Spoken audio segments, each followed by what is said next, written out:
யோசிச்சு பாருங்களேன். சுலபமா முடிய வேண்டிய ஒரு விஷயத்த நெறைய பேரோட சுயநலம், ஈகோ கிளாஷ் இது எல்லாத்தையுமே கன்சிடர் பண்ணி எவனோ ஒருத்தன் பாதிக்கப்பட்டா எப்படி இருக்கும்?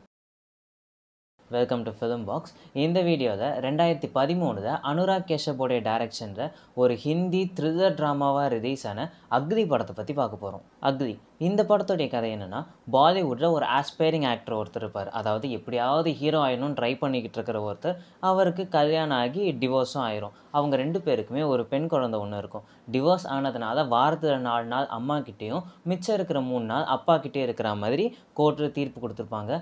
அன்னைக்கு தான் பொண்ணை பிக்கப் பண்ணுறதுக்காக அவர் வராரு. சந்தர்ப்ப சூழ்நிலை காரணமாக அந்த பொண்ணு கடத்தப்படுறா. கடத்தப்பட்ட அந்த பொண்ணு என்ன ஆச்சு, கடைசியில் அந்த பொண்ணு கிடைச்சதா இல்லையா, இதுக்கு இடையில என்னென்ன தான் நடந்துச்சுன்றது தான் இந்த படத்துடைய கதை. இந்த படம் ஆரம்பித்து ஒரு 5லேருந்து 10 நிமிஷம் வரைக்கும் ரொம்ப நார்மலாக தான் போயிட்டுருக்கும். அதுக்கடுத்து உடனே கதைக்குள்ளே போக ஆரம்பிச்சிருவாங்க. அந்த பாப்பா காணாமல் போயிடுவா.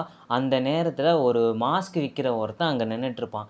இவன் தான் அந்த குழந்தைகிட்ட நின்னான்றது ஹீரோவுக்கும் ஹீரோவுடைய ஃப்ரெண்டுக்கும் தெரிஞ்சிடும். அப்போது அவனை துரத்திக்கிட்டே போகும்போது சந்தர்ப்ப சூழ்நிலையின் காரணமாக அந்த ஆள் ஒரு ஆக்சிடெண்ட்டை இறந்து போயிடுவான். ஸோ அந்த குழந்தைகிட்ட நின்னது அந்த மாஸ்க் விற்கிறவன். அவனும் இப்போ உயிரோடு இல்லை. அந்த குழந்தைய எப்படி கண்டுபிடிக்க போகிறாங்கன்றது தான் இந்த கதையை ஆரம்பிக்கும். இப்போ நான் உங்ககிட்ட சொன்னது படத்தோடைய ஒன்லைன் மட்டும்தான். இது இல்லாமல் படத்தில் நிறைய திரைக்கதைகள் இருக்கும். அதாவது ஹீரோ ஹீரோயின் ஏன் பிரிஞ்சாங்க, பிரிஞ்ச ஹீரோயின் இப்போ யார் கூட இருக்காங்க, அந்த கூட இருக்கிற நபருக்கும் ஹீரோவுக்கும் ஒரு தொடர்பு இருக்கும். அப்படி இப்படி இந்த படத்தில் நிறைய திரைக்கதைகள் இருக்கும். இந்த படத்தோடைய தலைப்புக்கு ஏற்ற மாதிரியே இந்த படத்தில் வர்ற கேரக்டர்ஸும் சரி, வைக்கிற ஒரு ஃப்ரேமும் சரி, இந்த படம் முழுக்க நீங்கள் கவனித்து பார்த்தீங்கன்னா ஒரு ஃப்ரேம் கூட அழகாகவே இருக்காது. ஒரு மாதிரி அசிங்கமாக இருக்கிற மாதிரியே தான் இந்த படம் ஃபுல்லாக இருக்கும். அதுக்கேற்ற மாதிரியே அந்த கதாபாத்திரங்களுடைய வடிவமைப்பும் அப்படி தான் இருக்கும். உதாரணத்துக்கு ஹீரோ, நான் நடித்தா ஹீரோவாக தான் நடிப்பேன்ற மாதிரி அவருடைய வாழ்க்கையும் ஒரு மாதிரி போய்கிட்டு இருக்கும். ஹீரோயினோட வாழ்க்கையும் ஒரு மாதிரி போய்கிட்டு இருக்கும். ஹீரோயினை கல்யாணம் பண்ண அவருடைய வாழ்க்கையும் சந்தோஷமே இல்லாமல் அதான் படம் முழுக்க வர்ற எல்லா கேரக்டர்ஸோடைய வாழ்க்கையுமே ரொம்ப டிஸ்டர்ப்டாக இருக்கிற மாதிரி தான் காட்டியிருப்பாங்க.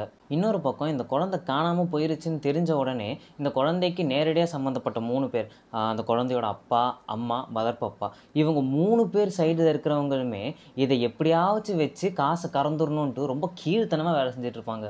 இன்னொரு பக்கம் அந்த குழந்தை காணாமல் போயிருச்சு.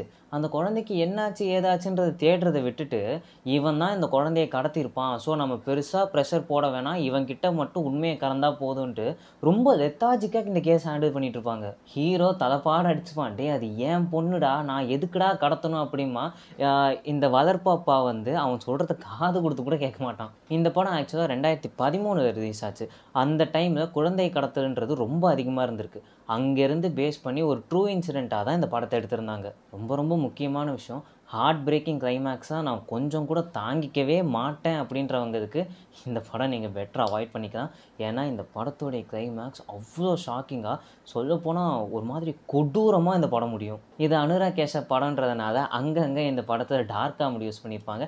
அதெல்லாம் உண்மையிலே நல்லாயிருக்கும். அதே மாதிரி இது ஒரு பக்கா ஏ-ரேட்டட் ஃபிலிம். இந்த படத்தை நீங்கள் குடும்பத்தோடு பார்க்கவே முடியாது. படம் முழுக்க நிறைய இடத்துல அடல்ட் கான்டென்ட் வந்துக்கிட்டே இருக்கும். நான் முன்னாடியே சொன்ன மாதிரி படத்தோட கிளைமேக்ஸ் ஒரு மாதிரி ஹார்ட் பிரேக்கிங்காக ரொம்ப மோசமாக இருக்கும். பொதுவாக நான் இந்த மாதிரியான படங்கள் தான் நிறைய பார்த்துருக்கேன். அப்படி இருக்கும்போதே இந்த படத்தை நான் ஃபஸ்ட் டைம் பார்த்தப்போ எனக்கு ஒரு நாளாச்சும் ஆச்சு அதுலேருந்து வெளியே வர்றதுக்கு.